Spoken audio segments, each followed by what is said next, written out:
Welcome back to the channel. Today's story is a wild ride through suburban madness. It all started when Brenda moved into the Oakwood Estates. Brenda wasn't just a neighbor, she was a self-appointed enforcement officer. Within 48 hours of moving in, she had joined the HOA board and started measuring people's grass with a literal ruler.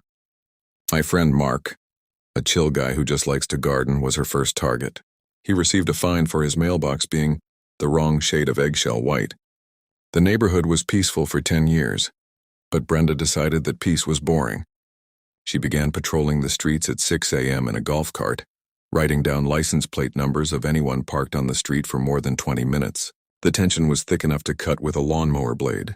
Everyone thought it was just a phase, but then Brenda did the unthinkable.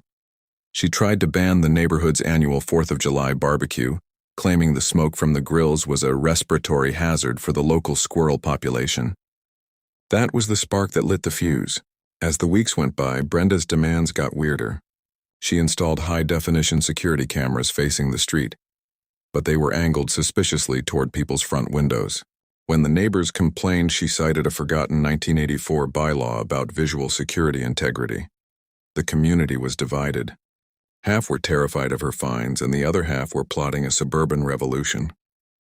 The breaking point came when Brenda sent a cease-and-desist letter to a 6-year-old girl running a lemonade stand, citing unauthorized commercial activity in a residential zone. The neighborhood Facebook group exploded. We found out Brenda didn't even own her house. She was renting it from her sister, who had no idea Brenda was terrorizing the block. Mark decided to do some digging. It turns out Brenda had been kicked out of her previous 3 neighborhoods for the exact same behavior. She was a professional Karen.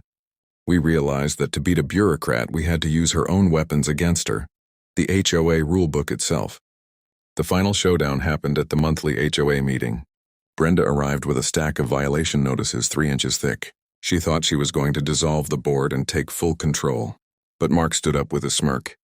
He pointed out Bylaw 14 Section B. No tenant or non-owner shall hold a position on the board without a notarized proxy from the legal homeowner. Brenda went pale.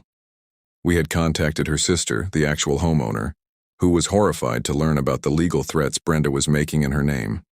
Not only was Brenda stripped of her title on the spot, but her sister served her an eviction notice right there in front of everyone for violating the nuisance clause of her lease.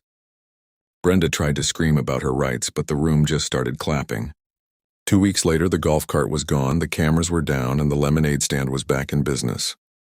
Peace had returned to Oakwood Estates, and Brenda moved on to her next victim.